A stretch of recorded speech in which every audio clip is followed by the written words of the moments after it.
Justin Frenette here, co-founder and CEO of Him and Her, and host of the Pre-Con Recon Podcast, where we talk about all things brand and marketing in the pre-construction real estate market. I invite leaders to share their knowledge and strategies for success, empowering our community to thrive now and in the future. This episode is brought to you by Him and Her. We're a high-end creative agency focusing on exceptional real estate and consumer goods branding. In just 8 years, we've successfully branded, marketed, and sold over $2.5 billion in real estate. We've turned C-grade locations into A-grade projects, sold out a tower in 23 minutes, and continue to help our partners drive sales in all market conditions. If you're launching a pre-construction project and want to learn more, reach out to us at himandher.ca. I also want to give a shout out to Jeremy Wise from Rise25 for helping get the Pre-Con Recon podcast off the ground. If you're looking to get a podcast started, they are the ones to trust. Check them out at rise25.com. Today, I have with me Ryan Mounsey from Urban Insights, Inc. Ryan is a professional planner with over 25 years of experience, including 4 years at GSP Group, 3 years at the City of Kitchener, over 12 years at the City of Waterloo, and over 3 years at the Region of Waterloo. During this time, Ryan spent 7 years working in economic development for the City of Waterloo and Region of Waterloo, where he refined his data and intelligence knowledge and skills. Ryan has a diverse planning background with specialization in infill development, project management of large development applications, urban design initiatives including studies, and economic development experience gained as a manager in the City of Waterloo and Region of Waterloo, where he led the Moody's credit rating annual review process and job site challenge for the region. Ryan has worked on some of the most complex projects in the public sector, including the UW School of Pharmacy, the CG campus development, the Barrel Yards development, several city land sale projects, and numerous city initiatives such as the City of Waterloo Urban Design Manual. Ryan has presented at the Ontario Land Tribunal for the cities of Kitchener, Waterloo, and for clients under Urban Insights, Inc. Urban Insights, Inc. was founded in November of 2023 with the goal of facilitating complex projects through the most streamlined processes and information available. Ryan, thanks for joining me today. Thrilled to be here, Justin. Thank you. Now, I remember when I started Him and Her with Aaron, we were constantly asked why we chose that name. So I'm going to throw it to you. Why Urban Insights? Well, it took over a week to actually secure the name. Part of this, when you start your own company up, is you have to have and register your own websites. You have to have all this incorporation work. So you may land on a perfect name at the beginning, but you need time to refine it. So I landed on a name that suits my personality and reflects the business that I am. And so when I looked at what insight means, you look at the Cambridge Dictionary, and it means the ability to have a clear, deep, and sometimes sudden understanding of a complicated problem or situation. And I think that's a lot of what I deal with in terms of development and planning, is that you have these long-term issues that you're aware of the issues, but then there's always something that comes up that requires a fast response. So Urban Insights is about being quick. It's about understanding what the problems are and trying new ways to do it. And so the name kind of stuck once I kind of landed on it, registered the incorporation, registered the website, and after a year and 1 month, it's been one heck of a ride. I love it. And a ride of new business definitely is. So on that ride, what do you love about what it is you do? There's a couple of different buckets, if I can use that term, that kind of fills what I do. One is I went to school and I did my undergrad and master's in planning and design. So this is an extension of what I went to school with in terms of starting your own company and doing it the way that you want to do it. I love the ability to kind of set my own performance standards, my own benchmarks, my own goals, hire the teams that I want to have, and to work on some really fascinating projects with some fascinating people. I've been very fortunate to be able to work with some incredible personalities and people that care deeply about building the cities. And some of those include public sector clients, so it's a diverse group. Private sector is one group, public sector is another group, and so is market research. And so between those spheres, it kind of works on and leverages my existing experiences. So right now I'm in a very, very special place and love what I do. That's amazing.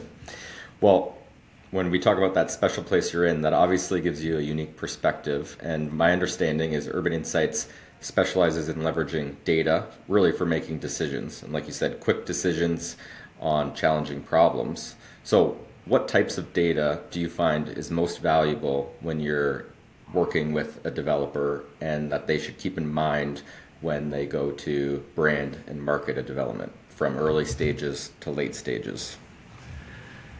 Yeah, there's all sorts of criteria and perspectives to touch upon here.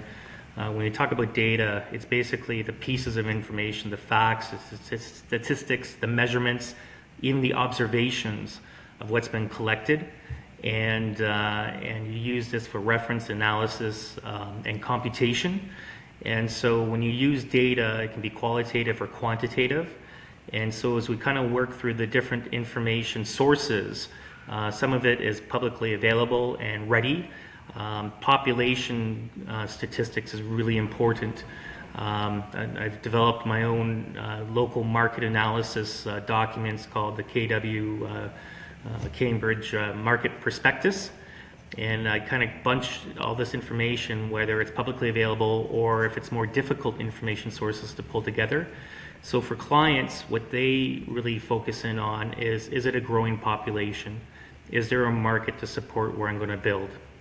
And so understanding the rate and percentage of growth is very, very important. And so you would generally want to be in a fast-growing community where you can. And again, every market has its nuance. In terms of diving a little bit deeper, Statistics Canada has the baseline information for everyone. Household incomes, where does your community sit in terms of its overall prosperity? Some communities have a little bit more prosperity than others, so that will affect your rent rates. And so if you start to understand your income levels in each community, the challenge with Statistics Canada as it comes out every 4 years is it takes a while to get that information to understand how you're growing. But that's a good benchmark to understand and to compare against other communities. If you want to develop in community X, maybe after a while you want to try a new community and you'll want to test that out. Statistics Canada also has the labor force survey. They do this every 4 months, and it tells you something about the employment. Is there jobs? And so I think in terms of population growth, you also want to look at the overall labor force, the job growth opportunities. And so that information is all publicly available, and then you kind of capture that and present that. But then you need to go a couple layers deeper than that. Which companies are growing? Which sectors are they in? And you look at the local real estate brokers and the firms that are out there. They all provide very good information on industrial lease rates, leasing activity, office leasing activity, and it will paint a picture once you compile all this information together. And so markets that are growing with industrial, high growth industrial, you'll want to maybe have townhouses or entry-level housing close to the industrial growth areas. If you have a growing office sector downtown, you might be more focused in on apartment buildings, whether it's condominium or rentals. The market's been very difficult the last couple of years, so you have to make a very difficult decision in terms of which type of project are you going to build. And so I think as you start to go through the different types of layers of information, university enrollment data, lots of activity between the provinces. They're talking about and immigration at the national level about how we're growing. You just want to know are your universities and colleges growing or not.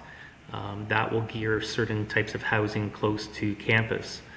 And I'd maybe just end with one more is immigration. That's a global issue affecting everyone. A lot of our cities and communities are growing solely because of immigration. So looking at how the federal government is rolling out its immigration targets, That's going to tell the level and amount of population going to be moving into your community, at least for the next couple of years.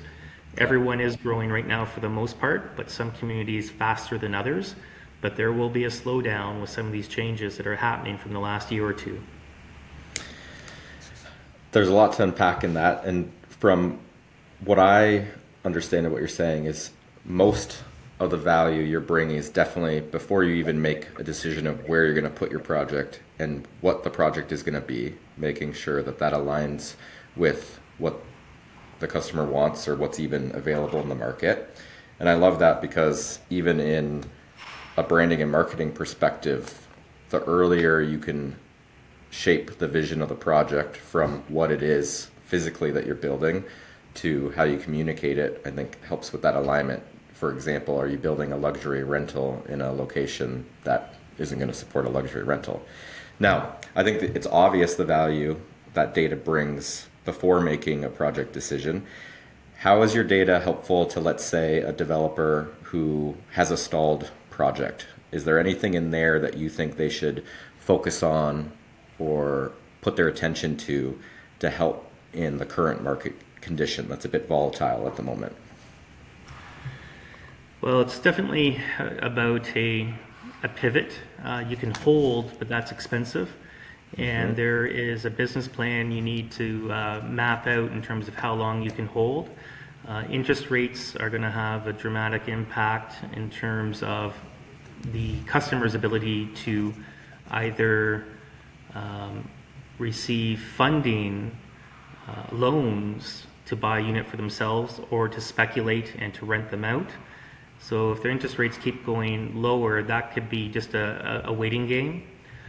In terms of other market information, and not to give away too many trade secrets, but that's the point today, is that I think you have to look at how the market is changing and who the target market is. And a big business decision has to be made about saying, are you going to continue to go down the condominium path, or do you cautiously transfer over to an apartment rental model? And then in apartment rental models, there's vacancy rate information that's out in the marketplace by CMHC. As I touched upon, if the university's continuing to grow more than status quo, so if they're growing at 0.5% or 1%, that would be a good indicator to say there could be a student housing market if it has low vacancies. If there is strong job growth in the market, whether it's industrial or other types of services, there could be an inclination to say we need to switch our models to a purpose-built rental. So looking at job growth information, pulling together all the types of information, and again, this is what I do for a part of my business, so I have a good sense of how we're growing as a community locally in Waterloo region and other markets. Proximity to major infrastructure. If you have properties that are located close to the 401, properties and prices tend to lower once you leave the big cities, and so you can pick up market share and people willing to drive a little bit more or take transit. And so I think those are just some of the factors, Justin, that you have to take a good, long, hard look at, saying, how long can I hold? The market will only bear what people are willing to spend. And if it reaches a proper threshold, then the sales will start to move and activate more. Or you have to make a transition. Part of this is construction pricing. And so you have to look at the increasing cost of construction and balance that out in terms of what you can sell or rent for. And so having really good construction management teams will be more important than ever. Not overspending on land right now. The speculation is high risk. So there might be some good sites to acquire over time, knowing that a market could start to grow again in a year or two. So you just want to make sure you're buying in at the appropriate price point and not overspending. So just a few ideas. Again, lots to unpack. Yep, definitely. And you did touch on what I want to talk about next, which is purpose-built rentals. And obviously there's a surge in this type of product and a lot of developers making that internal decision on, do we make the shift in our portfolio? What are you seeing that is driving that? Are you seeing that is true, that on a majority of cases are developers choosing to go that direction? The group that, because it's a different model, is perhaps slower to transition is the condominium development teams and groups. Yep. They have a very specific model, and so they are one of the slower groups to kind of break away from that model because it's different financing and to move into a new type of housing that might have less return. Right. The other groups who are established apartment purpose-built rental builders, Yep. there's a saying, the big get bigger, and I think that you're seeing a lot of large companies continuing to grow, and they're building new product, and they have low vacancies. And Yep. so they're in a very unique position because they have great capital, they have revenue, and they can select their sites and to cost manage their new builds.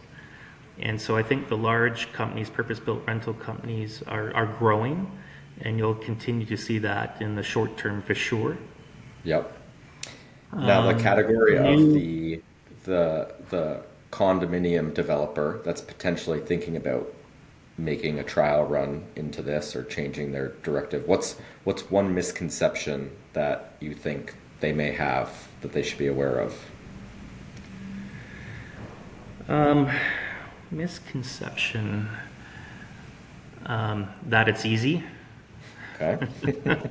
I think in both respective fields, they're both incredibly technically difficult, but Yep. switching over from a more complicated process of condominium registration and condo ownership, which is a very technical process, just to say, is it easy to go into apartment built rentals?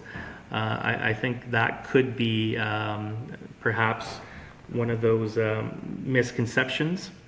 Yep. Everything's high risk, and so I don't want to speak on behalf of the condominium developers who are very experienced. I think it's about also understanding that there is revenue and return on investment to be made. It's a very different model. In Yeah. condominium, you get your funding much quicker.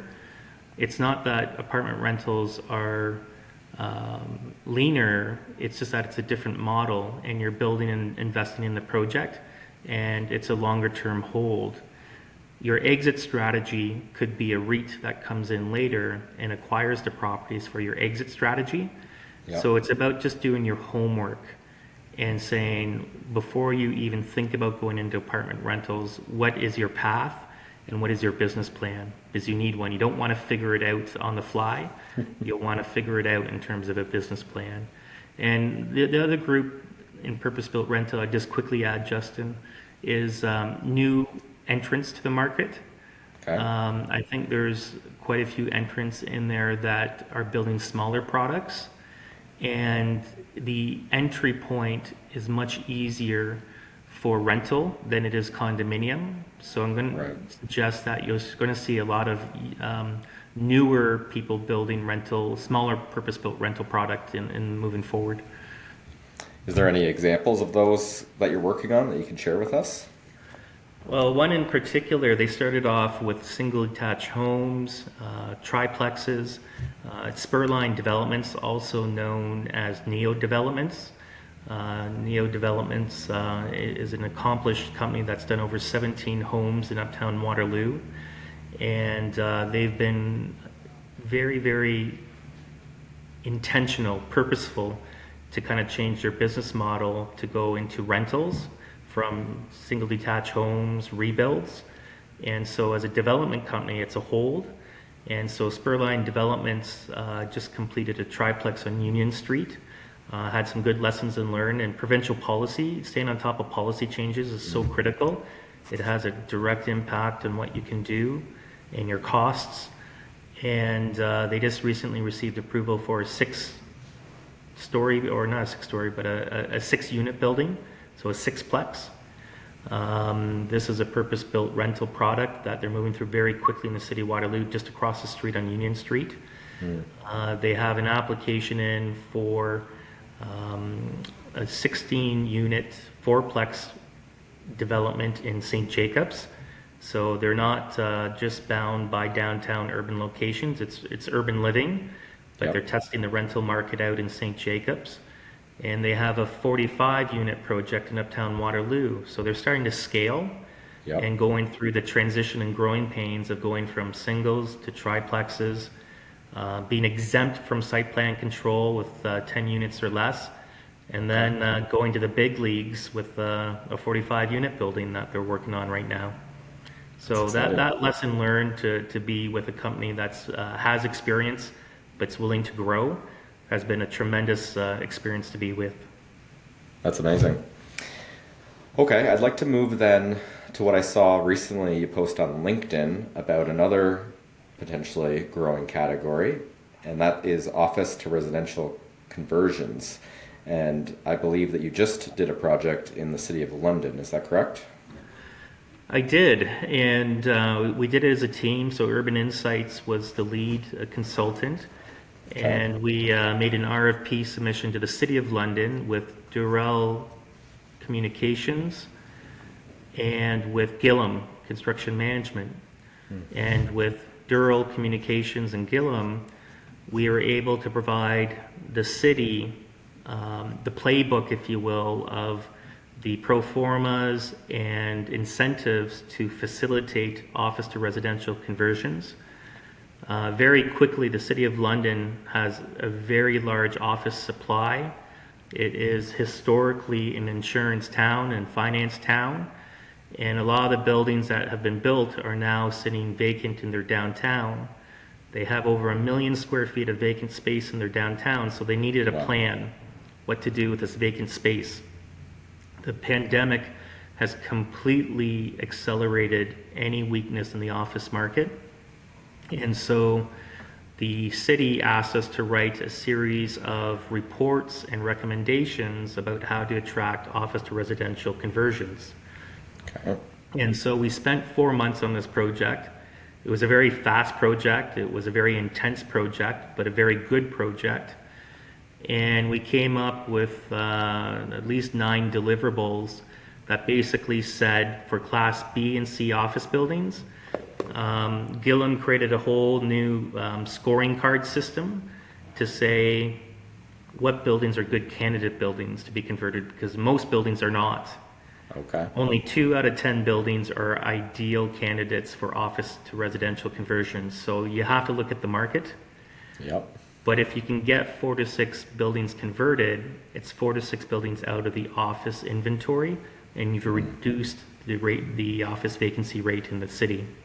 Yep. It also adds vitality where these buildings are sitting vacant, and it adds people who add consumer spending. Mm-hmm. On average, this is just a general rule of thumb, every new resident that you bring in based off a certain income level will bring in $20,000 of disposable income. Oh. So that's put towards rent, that is put towards spending in restaurants. So people that move in on a rental basis will spend in the downtown. So it's an economic development play. That makes a lot of sense. So what we did for the town, or for the city, excuse me, is we went through this analysis, we created pro formas, we did cost estimates, and we said about 170 units could be converted with $10 million of funding. The city is ahead of their time. They asked for their Housing Accelerator Fund money from the federal government. Okay. They received a significant amount of money to help add more housing to their community. They earmarked $10 million to put towards office to residential conversions because that's one of their community needs. Yep. And so through that process, we created a formula. And so we have the scoring card that was created. I would also point out that Gensler Architects have done probably the best in class. They're the most expert in this field. And so we're coming in after Gensler has studied this market for a couple of years. City of Calgary has been a national leader in office to residential conversions, and they put on average about $70,000 per unit as an incentive. Wow. And so what we did in London is we looked at our funding supply, we created our own unique scoring card system, and then we said you can do $800,000 of money of that 10 million can be put towards technical studies to make sure that your building's a good candidate. It's lost money in the sense that if it's not a good candidate, you don't owe anything. Yep. And so the idea is to get people to pull on the program for $80,000 per property to say, am I a good candidate? And then you submit the application for the funding of up to $35,000 per unit as a financial tool to transform that old space. So that's how the market worked. I just presented to the Moncton community a couple months ago in Office to Residential Conversions, and this is catching on. And the product type would definitely be rental, right? Conversion to rental versus condo, or what's your opinion on that? What did the studies reveal there? We based all of our market information based off rental, but there's no reason why it could not be condo. And so again, if you're looking to convert a building and condominiumize it, you certainly can. But our primary focus was on the rental market because they had a very low vacancy rate, and we're trying to solve a housing issue. And this was a good path, but they can be both, Justin. Okay. And what do you think are some of the challenges the developer that comes in to repurpose this office conversion in terms of branding it and marketing it? Do you see, or was there any studies done on, would there be a consumer negative opinion of moving into a conversion, or what would be the considerations in a building like that versus purpose-built or versus condo owned by an investor leasing out their unit? Well, it's like all these projects. I'd say that it's going to be the investor responsibility to make sure that they're picking the right location. These are all downtown locations within a very specified area. And like any downtown, it doesn't matter if it's Kitchener, Hamilton, Toronto, London, Waterloo. You have some corners of your downtown that are more premium and can command a higher price, whether it's the view, the amenities, all those things. So I think there's a baseline of information that's accessible through public information on just amenities in most downtowns. You will know where the closest park is, where the library is, where the food store is. Those are all things that you have to do yourself in the London case. It's a property owner that says, I'm tired of my building being vacant and I want to convert it, and I think this is a good idea. Now, whether you work with a college or university to do a contract for housing, that could be an opportunity on the business side. In terms of the marketing side, I would suggest that understanding key current issues like homelessness, you'll want to really understand whereabouts do you fit in the housing spectrum. Are you located in an area that is more, I'm going to use the word, acutely sensitive to homelessness in the downtown? Or is it an area closer to amenities that may have less pressures? You might be able to market and rent your building easier in a location that's close to amenities. Over time, the goal is to convert the housing from office to residential. Over time, there will be more housing built and more employment opportunities that should come. It's a function of time because cities are growing. And where is the public infrastructure going? Did they just build a new park space? Did they just do a new bridge? And so timing these projects with public sector improvements could be a nice addition from a marketing perspective as well. Bike trails. Is there a new bike trail that's being added in front of the property or nearby? And so most of these projects will have limited or lack of parking. And so that's the other thing too, is that you're looking at your market profile. You're looking at someone that may need to take transit or walk to work in the downtown.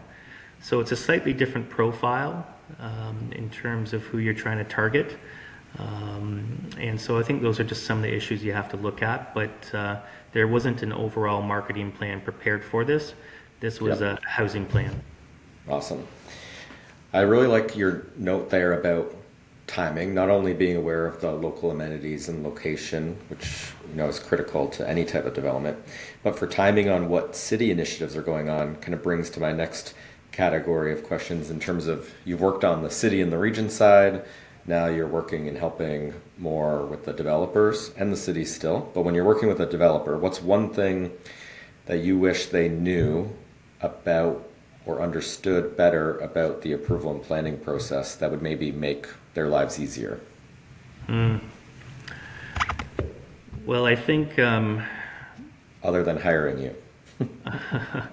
Well, there's lots of good people out there, and I think it's the same issue everywhere, is that it always takes you longer than what you think. And so our focus is try to get you through the process quicker, and there is only certain ways you can do that. And so I think the developer, what they need to do is just to do a really good conversation with their consultants about saying, what's your best timelines? Have a conversation up front about timing and where the market is in terms of legislative changes. I wish the development community was a little bit more aware of the recent provincial changes, and we all have to be more accountable to maintain those timelines for faster review processes. So I think there's a willingness by municipalities to accelerate review processes, and it's just frustrating perhaps with some communities that may not fully put the resources on faster review times. So for the background, there's a 60-day time limit to review site plan applications. There's a 90-day time limit to review zoning bylaw amendments and 120 days to review official plan amendments. Developers generally aren't fully up to speed on legislative changes, but they need to hire the consultants to provide them the information, and that's part of the role that I do. That's awesome. And do you see, is there an advantage, because every city generally is going to have a city vision and plan for their community where they want it to go. Do you feel that developers are doing a good enough job paying attention to what that vision is and aligning maybe their project's vision and contribution to that city's vision? Is that a potential benefit in their application and in their relationship with the city? Always, and I'd say every developer I've worked with and most developers want to work with the city and the municipalities to advance their city visions. Do you want to have greener spaces downtown? Do you want to attract food stores downtown? Do you want to have safer streets downtown? Do you want to combat affordable housing? So I think the development community is very proactive and supportive of all those priorities. It's just on the reciprocal side is, do the cities take the recommendations from the developers as they build those recommendations? And sometimes developers might have some great ideas that don't get deployed or supported. So it's a two-way street, but I think there's a healthy dialogue between both sides. That makes a lot of sense. And now going ahead, looking into 2025, what's one innovative housing solution, product, piece of data that you've seen that's on the rise or that really can make a difference for both developers and cities that they should be aware of? The only way to change building and construction, I would say, is through building science and technology. That could be the advancement of new technologies like precast to build homes faster and to do it with a concrete finish usually in terms of a new product type. There's been lots of advancements in precast technology that build buildings quicker than a traditional poured in place concrete building that some people and some development groups value. That those take more time, but they're very durable. Wood construction, the advancement of wood buildings and increasing the building heights You're seeing the laminate process and the wood construction process for some creative building designs, particularly applicable in affordable housing projects where that modular system has been used with wood products. There was an office building downtown Kitchener that was just done with wood, and it looks magnificent. And so that's a new technology. And I would say lastly, the third one is probably modular prefabricated construction. Lots of discussion about what's happening in that in the marketplace. A growing number of companies are fine-tuning that and looking to advance that new product type for not just mid-rise buildings, but tall buildings as well. And the greatest benefit of that is speed, the ability to build quicker. And so you can get up to 50 to 70% time saving going through a modular system build than a conventional system build. So it's a market that's starting to emerge and will prove itself over time. That's amazing. Okay, well, Ryan, I've got one last question for you. On the creative marketing and branding side, creativity is in everything we do, but I like to believe there's creativity in everything all of our partners do, the developer, the city, and consultants like you. Where do you see creativity playing a role in your service, and where do you think others could better bring some creativity into what they do? Well, I'm still classified as, I guess, even though I'm a service company, but a startup, so I'm not following the traditional models. Okay. I like to think that everything that we're doing is creative at this moment in time. And I tell the two workers that have joined Urban Insights, what's your holiday time? Unlimited. It's about what do you put in and just let me know. Yep. I think that's a creative workplace. I do have a downtown urban office, and I try to be in there 4 times a week. And so trying to get reconnected with your city. If people want to work from home, great. Enjoy that. But also let's spend some time in the downtown. And that has not been a hard sell. That's been an easy transition. Yep. So I think the creativity is about your office place, the policies that you have instituting. I think that the work that we do is very fast. We do use AI in terms of some of our background research to try to expedite our review processes. Let's not bill and spend all this money on review. Let's use systems and tools to do it quicker. So I think there's a role there. You still have to review that in person, but I think if you have a very good system in place, you can accelerate your timelines, and that means cost savings to your client with the same recommendations. Yep. And so you're not losing anything on the knowledge side or the information side. So I think our role in using AI is different than most companies. I still use SketchUp, and so meeting with clients for the first time, I have a unique billing structure process that is front-ended on creativity. Okay. So let's get a couple ideas there before we even start. Are we on the right path? Yep. And let's just try it out, and then we can roll up our sleeves and start to do the harder work. And I would say maybe lastly, it's on the creative side. We just went out for a workplace event last night. We're a small company of 3. We're going to have a New Year's party and invite all the industry people that we work with. So Justin, you'll get an invite, and it's about celebrating everyone's effort in the creative process, and just to say thank you. That's awesome. It's something that is manageable. I like that. It's a good reminder of, even though it's fast-paced, you're dealing with problems all the time, we can still have fun. Well, Ryan, it's been amazing talking to you. Ryan Mounsey from Urban Insights, where can people learn more about you? Well, I am 40 King Street South in Unit 301 in Uptown Waterloo. I'm on LinkedIn, and I'll be launching in January a company website under urbaninsights.ca. And so that will be in the new year, and I'll launch the Kitchener-Waterloo Cambridge prospectus in January as well. So lots to do in the new year, with a little bit more of a social media footprint to start next year. Looking forward to 2025. Amazing. Well, Ryan, thanks so much for joining me on the Pre-Con Recon Podcast, brought to you by Him and Her. Thank you very much, Justin.